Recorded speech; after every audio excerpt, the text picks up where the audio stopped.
The Pentagon is gathering air power for a massive attack on Iran, possibly with the intent of regime change. The USS Abraham Lincoln Carrier Strike Group is moving toward the Middle East. Patriot and THAAD air defense systems are being deployed. Non-essential US personnel and equipment are being pulled back from exposed regional bases, and over 3 dozen US tanker aircraft and heavy lift transporters are heading there. The planning phase is now giving way to execution. Iran, meanwhile, is not sitting idly by. Russian and Chinese cargo aircraft have been making rounds into the country, almost certainly carrying arms and ammunition. Since mid-2025, Tehran has been stockpiling arms, specifically Chinese weapons. On paper, Iran now fields top-notch air defenses, including HQ-9B missiles. In practice, however, that advantage is brittle. Air defense systems only work efficiently when layered and integrated with other systems. Iran doesn't have that. However one looks at it, the fuse is now burning. The Pentagon is just waiting for the perfect time. Attack too soon and Iranians will rally around the flag. Attack too late and the US will miss the momentum. Half measures won't do. This is the hinge on which decades turn, and what happens next will outlive everyone in the room.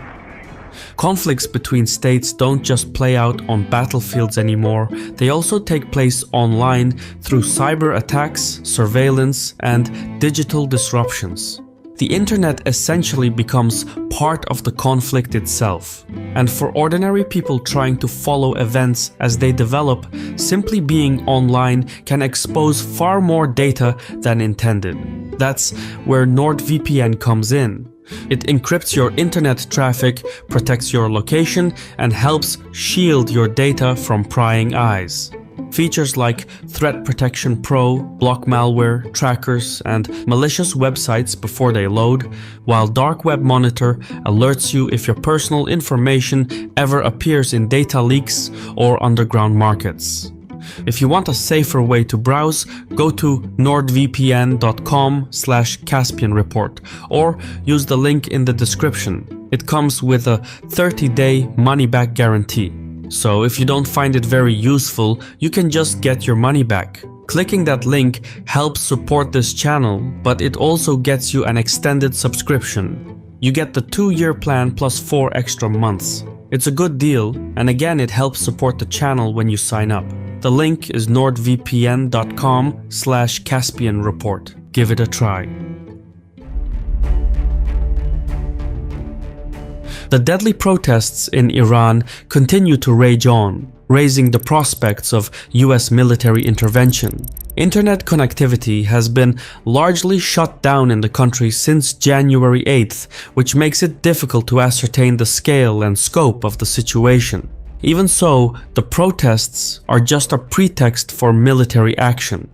Iranians in the streets may certainly want democracy, but Trump has no real concern for any of them, because ultimately this isn't about promoting democracy or freedom. Trump's rhetoric on Venezuela, Ukraine, and Greenland shows exactly what he thinks of the liberal, rules-based order. Case in point, the renewed American push to bomb Iran again is not driven by a sudden crisis, least of all the current protests, but by unfinished business from the last showdown. You see, the first US attack on the Iranian nuclear sites was not quite as successful. Around 400 kilograms of 60% enriched uranium were unaccounted for. The Iranians had secretly relocated these months ago in anticipation of an attack. If further enriched to 90%, which is a relatively easy process, the stockpile could produce enough fissile core for 9 nuclear weapons. And as long as that stockpile remains missing, as long as Iran retains even the slightest ability to build a bomb, the war is unfinished.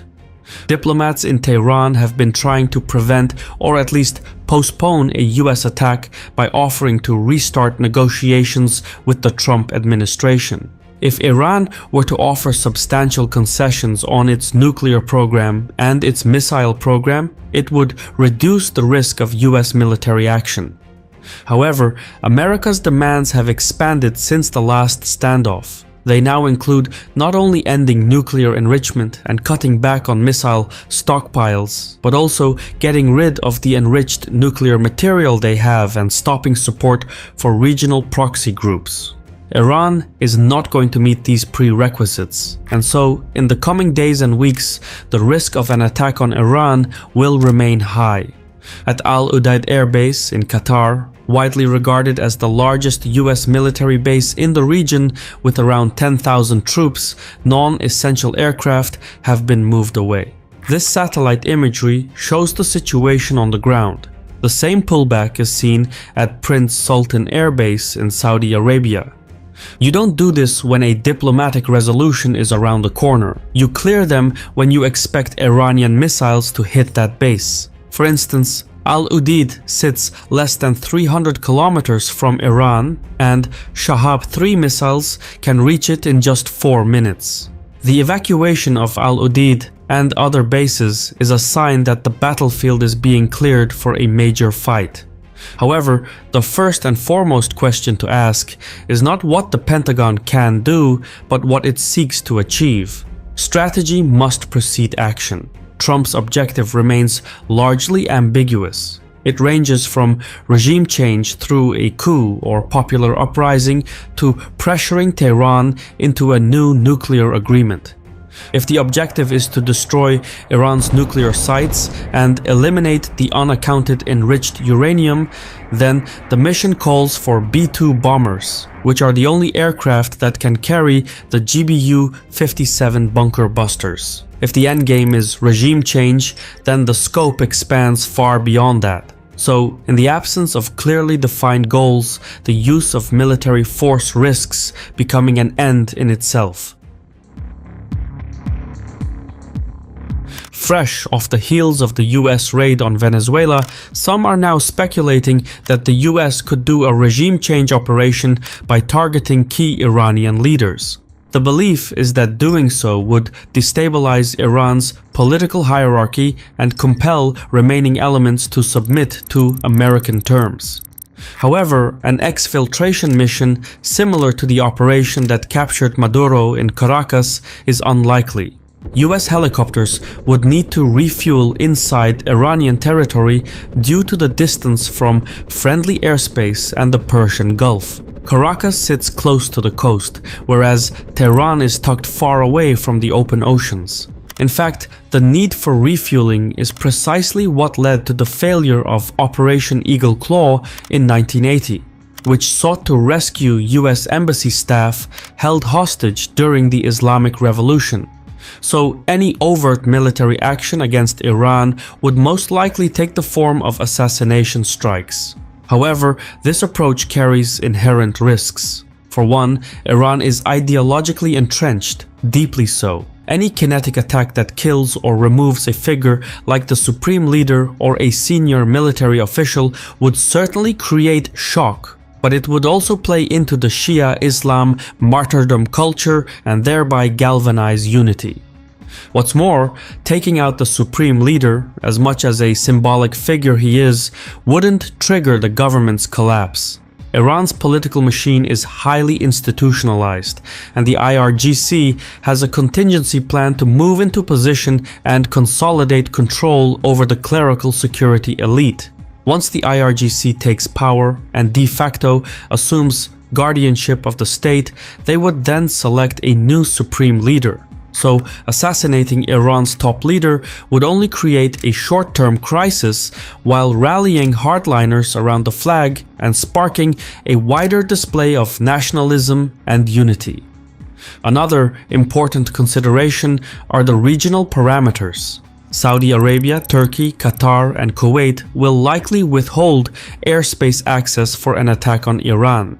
Understandably, Iranian retaliation would target these countries, and they want no part in that. But at the same time, this restricts America's options to 3 approach vectors. The first corridor is from the north. Flying in from Europe, American B-2 bombers could cross international airspace over the Black Sea and enter Georgia, Armenia, and Azerbaijan. None of the Caucasian states is likely to approve, but the US could do it undetected anyway. After hitting their targets, the B-2 bombers could then exit the battle space by following the same route back or by flying south through the Indian Ocean. The problem with this route is that it comes awfully close to Russian airspace, and the Russians may be able to track the B-2 bombers and warn their Iranian counterparts, so it's a risky route. The second corridor is through Israel, Jordan, and Iraq. Most of the US tanker aircraft and heavy lift transporters, over 36 of them, are headed toward Jordan, so this central route is the most likely. Admittedly, the Iraqis will withhold their airspace, but they lack the capacity to detect and track stealth aircraft. By using B-2, F-22 and F-35s, the US could move about this route and strike at Iran undetected. This is also the same route that was used previously to attack Iran's nuclear sites. It's tested, it works, but it's also somewhat predictable. The third corridor is through the Indian Ocean. This one offers the most freedom of movement, but also requires the most logistical prep work. Having the USS Abraham Lincoln Carrier Strike Group in precisely that area certainly helps.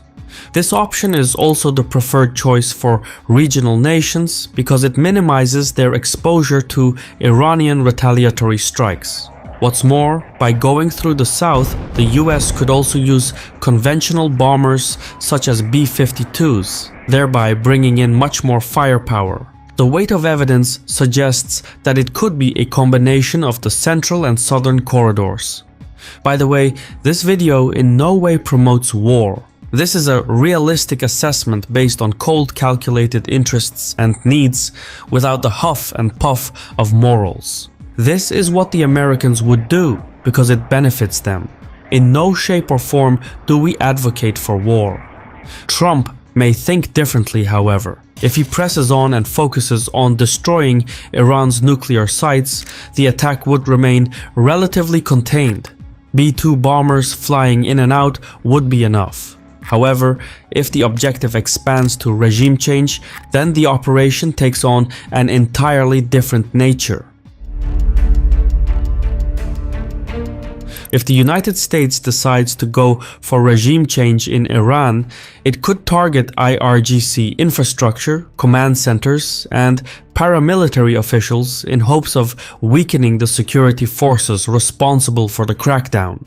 Doing so would create a brief period of internal disruption and uncertainty, but it wouldn't trigger meaningful negotiations or push Tehran toward collapse.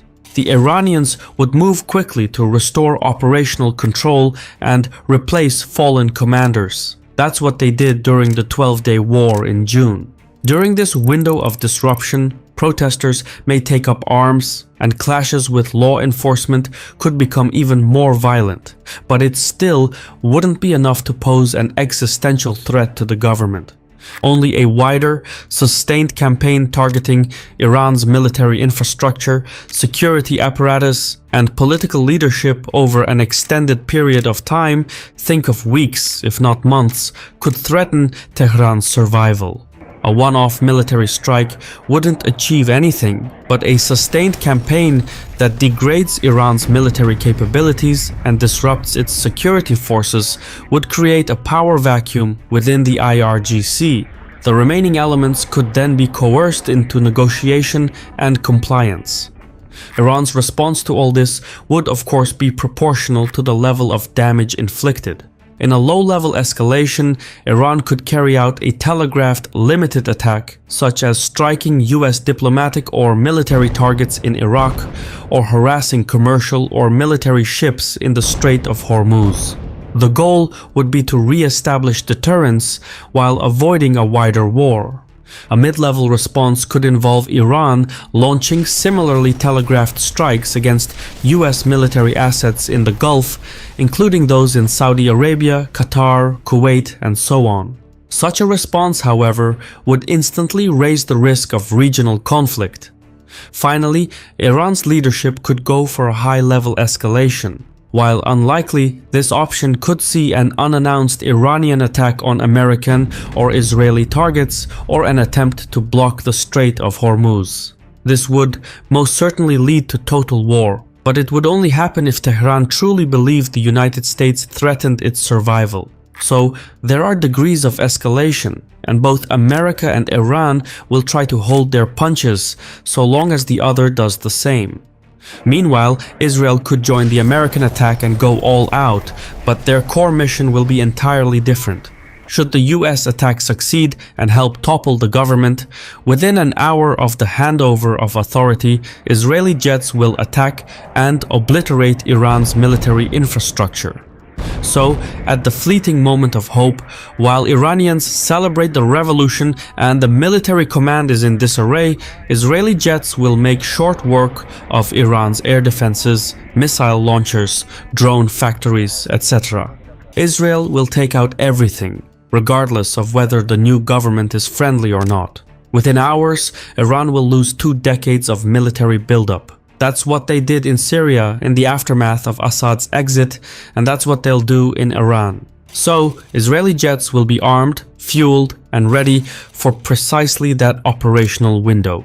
This killing blow would not only decimate Iran's military, but also paralyze the new government to such a degree that it would be incapable of mounting a geopolitical comeback. That's the arithmetic of strategy.